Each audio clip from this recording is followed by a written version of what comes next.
បច្ចុប្បន្នភាពនៃការសាងសង់របស់គម្រោងមានជ័យ Residence នៅខែមេសាឆ្នាំ 2025 វិស្វករនិងក្រុមជាងជំនាញបានខិតខំប្រឹងប្រែងយ៉ាងមមាញឹកក្នុងការសាងសង់ផ្ទះជូនអតិថិជនគោរពទៅតាមមាត្រដ្ឋានស្តង់ដារដែលបានកំណត់ដើម្បីធានាឲ្យបាននូវគុណភាពសំណង់រឹងមាំជាមួយនឹងការប្រើប្រាស់គ្រឿងបរិក្ខារសំណង់ដែលមានគុណភាពខ្ពស់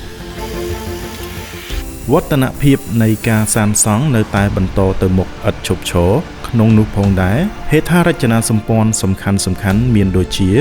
ផ្លូវមេចូលគម្រោងខ្លោងទ្វារធំនិងសួនច្បារធំបានកំពុងតែសាងសង់និងលេចរូបរាងឡើងស្របគ្នាធ្វើយ៉ាងណាឲ្យទាន់ពេលវេលាដែលបានកំណត់